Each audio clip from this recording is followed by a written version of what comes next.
આમાં જે માહિતી છે એ તમારા રૂવાડા ઊભા કરી શકે છે.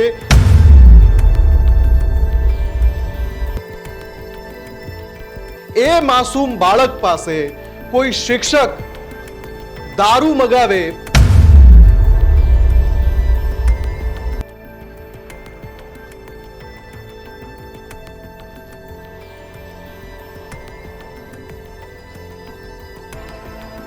નવ વર્ષનું બાળક પોતાનું જીવન ટૂંકાવી દે છે ચોથા માળથી પડતું મૂકીને.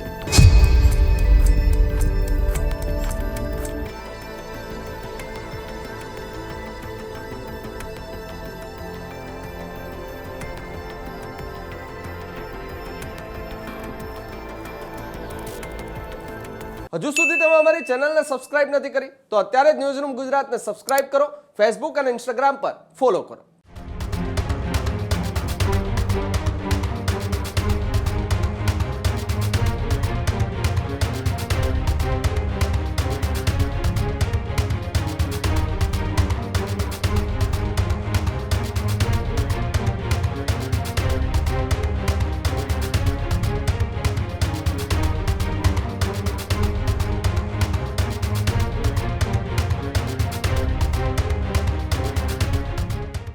આપણી શિક્ષણ વ્યવસ્થા સામે સવાલ ઉઠે એવી ઘણી ઘટનાઓ આપણી સામે આવતી રહે છે.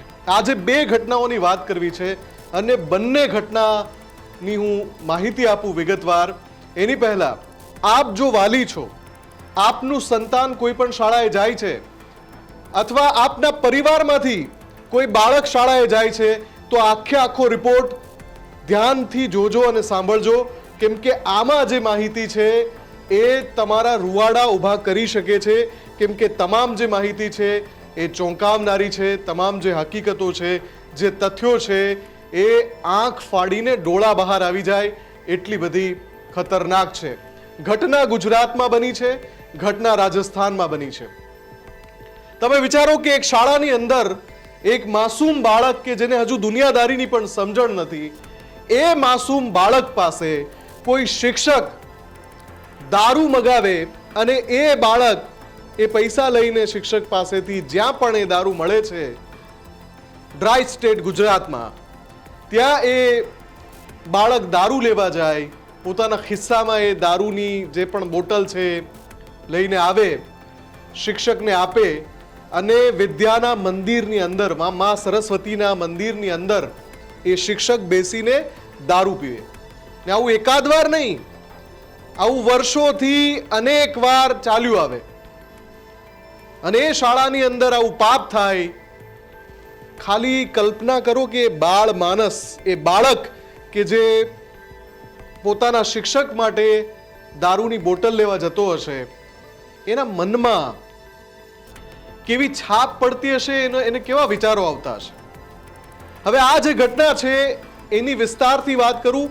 એની સાથે સાથે મારે રાજસ્થાનની એક ઘટનાની પણ વાત કરવી છે જે આજે આખા દેશમાં ચર્ચામાં છે. આપણે ક્યાં જઈ રહ્યા છીએ, આપણી શિક્ષણ વ્યવસ્થા ક્યાં જઈ રહી છે, મારા એક એક સવાલ, એક એક શબ્દોને ધ્યાનથી સાંભળજો અને તમારી પ્રતિક્રિયા આપજો. જો લાગે કે આ વિષય છે એ આપણે બધું જ કામ બાજુ પર મૂકીને ગંભીરતાથી ધ્યાન દેવા જેવો છે.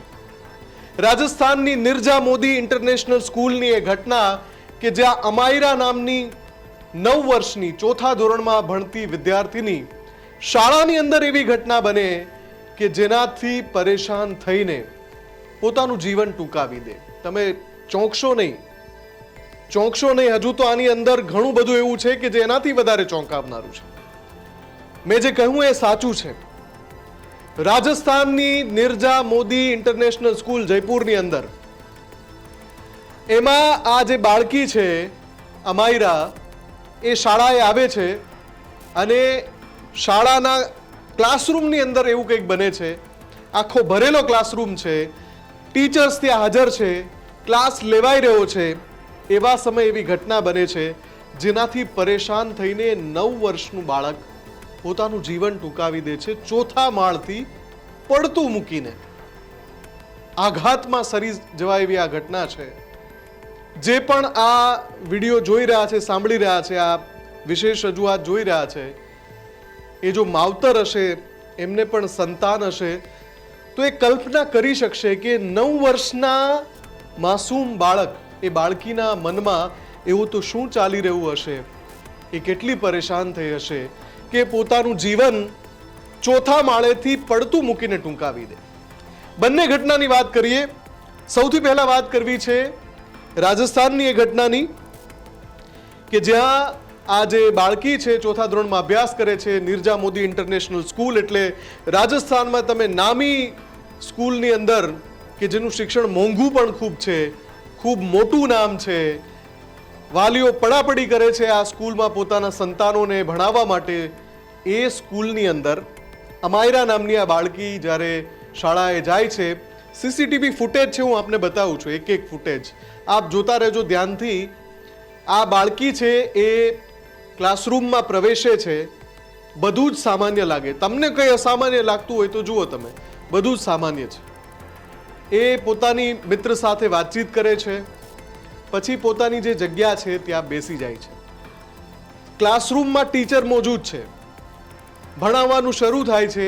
થોડી વારમાં જે કેટલાક બાળકો હોય છે કે જે મસ્તી ટીખાળ કરતા હોય છે, એવા 3-4 બાળકોનું ઝુંડ ટીખળ કરે છે આ માસૂમ અમાયરા સાથે. કંઈક ચિતરીને બતાવે છે હાથમાં. એ દ્રશ્યોમાં તમે સીસીટીવી ફૂટેજમાં જોઈ શકો છો. એ બાળકી એનાથી થોડી અસહજ થતી હોય એવું લાગે છે. થોડી વાર સુધી આ બધું મસ્તી ચાલે છે અમાયરાની.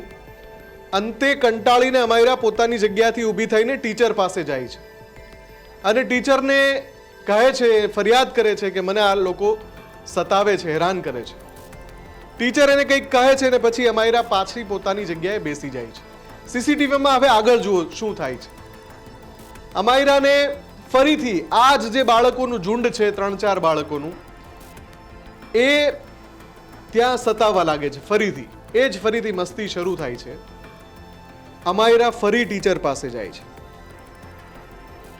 ફરી 3-4 બાળકો ટીચર પાસે આવે છે અને એવું કંઈક કહે છે કે જેમાં અમાયરાનો જ દોષ હોય, વાંક હોય, એ રીતે એને પાછી મોકલી દેવાય છે. આવી જે ઘટના છે એ ચાલ્યા કરે છે. સીસીટીવી ફૂટેજમાં બધું જ કેપ્ચર થયું છે.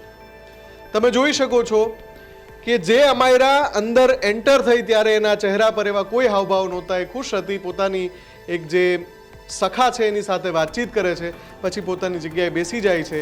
કશું જ નહોતું. પણ જેવી આ મસ્તી ટીખળ શરૂ થાય છે એ સાથે અસહજ થવા લાગે છે. આ બધું જ 55 મિનિટ સુધી ચાલે છે. ક્લાસરૂમની અંદર 55 મિનિટ સુધી આ બધું સહન કર્યા પછી આ માસૂમ બાળકી ધીરજ ગુમાવી દે છે. અચાનક એ ક્લાસરૂમની બહાર નીકળી જાય છે. કમનસીબે ટીચર્સને ખબર છે કે નહીં શું અમાયરા ક્યાં ગઈ, કેવી રીતે ચાલુ ક્લાસરૂમમાંથી નીકળી ગઈ ટીચર્સની હાજરીમાંથી. આ દરમિયાન એણે 5 વખત કોશિશ કરી કે મારી વાત તો સાંભળો, મને શું આ લોકો હેરાન કરી રહ્યા છે, પરેશાન કરી રહ્યા છે, એ તો તમે જુઓ, સમજો. પણ કમનસીબે ટીચર્સ કશું જ કરી શકતા નથી. ના એ વિષયને, એ જે બાળકો હેરાન કરે છે એને સમજાવે છે, અને અમાયરાના મનમાં એ વાત ધરબાયેલી રહે છે કે મારું કોઈ સાંભળતું નથી. અને પછી જે બને છે, બપોરે 12:28 કલાકે 5 વખત સમજાવવાની કોશિશ પછી નિષ્ફળ ગયા પછી અમાયરા ક્લાસરૂમ છોડીને અચાનક સ્કૂલના ચોથા માળે જાય છે એક જગ્યાએ જ્યાં એ ધીરજ ગુમાવી દે છે અને ત્યાંથી પડતું મૂકે છે. થોડી જ મિનિટોમાં અમાયરા દમ તોડી દે છે. ક્લાસરૂમને 50 મિનિટ, આગળની 50 મિનિટ સુધી ખબર નથી કે અમાયરા ક્યાં ગઈ છે. હવે આ બધી વાત સામે આવે છે જ્યારે તપાસમાં એક પછી એક પ્રકરણ ખુલે છે. હવે એ પછીનું જે પ્રકરણ ખુલે છે એ તમને આ ઘટનાથી પણ વધારે ચોંકાવી દેશે. જી હા, રાજસ્થાનની સૌથી નામી સ્કૂલમાં જેનું નામ આવે છે નિરજા મોદી ઇન્ટરનેશનલ સ્કૂલ, એનો CBSE એક સર્વે કરે છે. એ સર્વે રિપોર્ટમાં ખબર પડે છે કે આ જે બહુ મોટી સ્કૂલ છે, બહુ મોંઘી ફી છે, એ સ્કૂલના 75 થી 83% શિક્ષકો ક્વોલિફાય છે જ નહીં, અયોગ્ય છે. એ ત્યાં શિક્ષણ આપવા માટે યોગ્ય જ નથી. આ સીબીએસઈના એક રિપોર્ટમાં સામે આવે છે. હાઈકોર્ટ સુધી આખો મામલો પહોંચે છે. હાઈકોર્ટ શાળાને કારણદર્શક નોટિસ ફટકારે છે, જેની સુનાવણી હવે પછી થવાની છે. શાળા પાસેથી હાઈકોર્ટ જવાબ માંગે છે કે ભાઈ આ શું છે, તમારી આટલું મોટું નામ, આટલી લાખોની ફી વસૂલો છો, તમારી સ્કૂલમાં આવું ધુપ્પલ ચાલે છે, આટલા બધા શિક્ષકો અયોગ્ય. હવે એનાથી પણ વધારે ચોંકાવનારી વાત, જે સેક્શનમાં આ અમાયરા ભણતી હતી, પ્રાઇમરી સેક્શનમાં, એ પ્રાઇમરી સેક્શનમાં 52 ટીચર છે નિર્જા મોદી ઇન્ટરનેશનલ સ્કૂલમાં. તપાસ રિપોર્ટમાં એવું સામે આવે છે, દાવો કરાયો છે કે 52 માંથી એક પણ શિક્ષક ક્વોલિફાઈડ નથી. 52 અનક્વોલિફાઈડ. તમે વિચારો તો ખરા કે શું ચાલે છે આ બધી મોંઘી દાટ મોટા નામ વાળી બંડલમાં પૈસા વસૂલતી સ્કૂલોની અંદર. એનું આ ચિત્ર સામે આવે છે જ્યારે એક માસૂમનો જીવ જાય છે. ત્યાં સુધી રેઢિયાળની જેમ બધું તંત્ર ચાલ્યા કરે છે.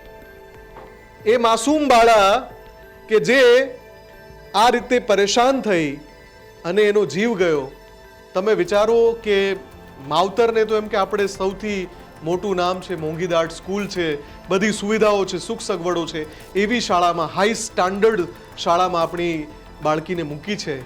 એ ત્યાં ખૂબ ભણી ગણીને નામ કરશે, પણ ધુપ્પલનું સ્તર જુઓ, કેવું ધુપ્પલ ચાલે છે. હવે આપણે આવીએ કટ ટુ ગુજરાત. ગુજરાતમાં ઉનામાં ખાપટ ગામ છે. ત્યાંની એક શાળામાં એક શિક્ષક છે જેનું નામ છે હરેશ ગિરી ગોસ્વામી. આ શિક્ષક તો કહી જ ના શકાય. જો એ જે હરકત કરી રહ્યો છે, એ હરકત એણે ઘણા સમયથી કરી, મા સરસ્વતીના મંદિરમાં કરી, માસૂમ બાળક સાથે કરી, તો એ શિક્ષક છે જ નહીં, એ લુખ્ખો, વાહિયાત ને દારૂડિયો છે. હું બહુ જવાબદારીપૂર્વક આ શબ્દો વાપરી રહ્યો છું.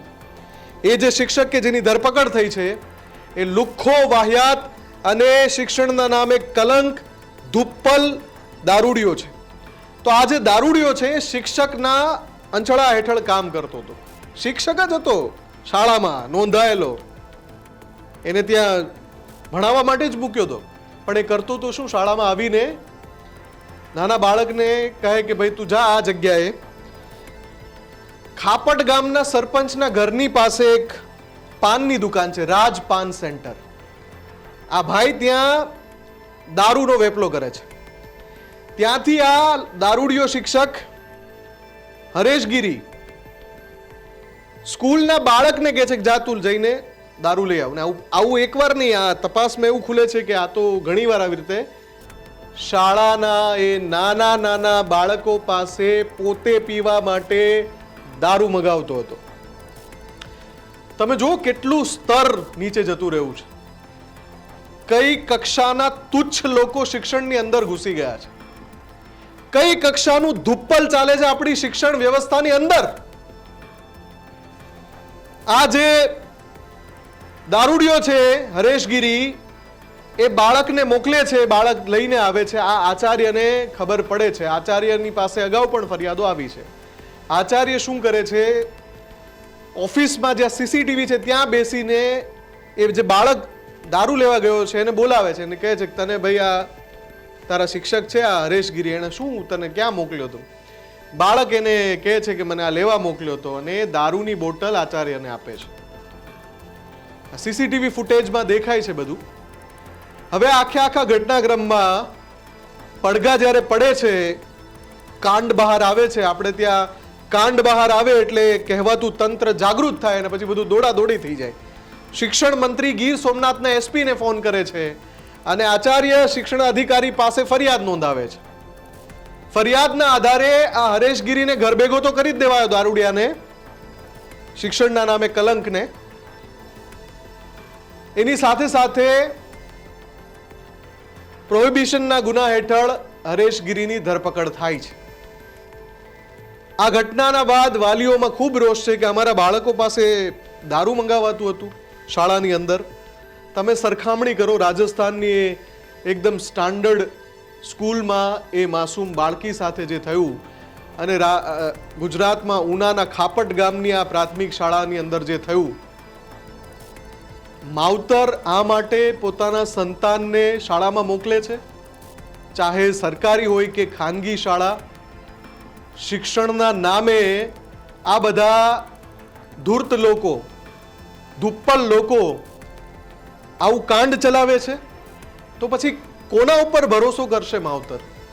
કોના ભરોસે પોતાના વાલ સોયાને કે વાલ સોઈને શાળાએ શિક્ષણ લેવા માટે મોકલશે? તમે વિચારો તો ખરા, તમે વિચારો તો ખરા, ઘટના કઈ હદે ક્યાં પહોંચી ગયા છે આપણે. એક સ્કૂલમાં વિદ્યાર્થીને, નાના એવા માસૂમ ફૂલ જેવા બાળકને કે જે જા તું દારૂ લઈ આવ. બીજી એક સ્કૂલમાં 9 વર્ષની બાળકી એટલી પરેશાન થઈ જાય છે ટીખળથી. હવે નાના નાના બાળકો છે, એમને ટીખળખોરી કરે, મસ્તી કરે, પણ એક જવાબદારી હતી એ શિક્ષકોની, એ સ્કૂલ પ્રશાસનની, કે જ્યારે એ બાળકી આવીને ફરિયાદ કરે તો એના ઉપર એક્શન લેવાય, કાઉન્સેલિંગ થાય. એ નાના બાળકો જે ટીખળખોરી કરતા હતા એનું કાઉન્સેલિંગ થાય, બેટા તમે કેમ કરો છો આવું, અને એ મુદ્દાનો ઉકેલ આવવો જોઈએ. અને એના માવતરને પણ ખબર પડી આવી ઘટના બની છે, તમારી બાળકી સાથે આ 4-5 બાળકોએ આવી મસ્તી કરી છે, એનાથી આવું થયું છે, અમે કાઉન્સેલિંગ કર્યું છે, આ બધું થવું જોઈએ. પણ અહીંયા તો જો હકીકત જ્યારે સીસીટીવી ફૂટેજ સામે આવે ત્યારે ખબર પડે છે કે આપણે કયા સમયની અંદર જીવી રહ્યા છે અને શિક્ષણ વ્યવસ્થાની સ્થિતિ શું છે. તમારું શું માનવું છે કમેન્ટ કરીને અમને ચોક્કસથી જણાવજો, અને વધુમાં વધુ લોકો સુધી શેર પણ કરજો. અને આવા જ સમાચારો અને વિશેષ રજૂઆત માટે આપ જોતા રહેજો ન્યૂઝરૂમ ગુજરાત. નમસ્કાર. ખેડૂત ભાઈઓ છે ખેતરમાં ડ્રોન ઉડાવતા હોય છે ત્યારે આપણે એક પ્રશ્ન સતાવતો હોય છે કે જે આપણે અત્યાર સુધી જીપીએસ ટેકનોલોજીવાળા ડ્રોન વાપર્યા છે, જેથી કરીને મોબાઈલ ટાવર છે અથવા તો હાઈ ટેન્શન લાઇન પસાર થતી હોય, કોઈ વૃક્ષો હોય, ત્યારે જે જીપીએસ ટેકનોલોજીવાળા ડ્રોન છે એમાં ટકરાય અને ટ્રેસ થાય છે. પણ એગ્રીઓન લાવ્યું છે GNSS ટેકનોલોજી ડ્રોન, જેથી કરીને એ ડ્રોન છે એ કોઈ જગ્યાએ ટકરાય નહીં, પોતાની રીતે જ ડિસિઝન લે છે અને મૂવ થઈ જાય છે, જેથી કરીને GNSS ટેકનોલોજી ડ્રોન છે એ વાપરવાનો આગ્રહ રાખો. હજુ સુધી તમે અમારી ચેનલને સબસ્ક્રાઇબ નથી કરી તો અત્યારે જ ન્યૂઝરૂમ ગુજરાતને સબસ્ક્રાઇબ કરો, ફેસબુક અને ઇન્સ્ટાગ્રામ પર ફોલો કરો.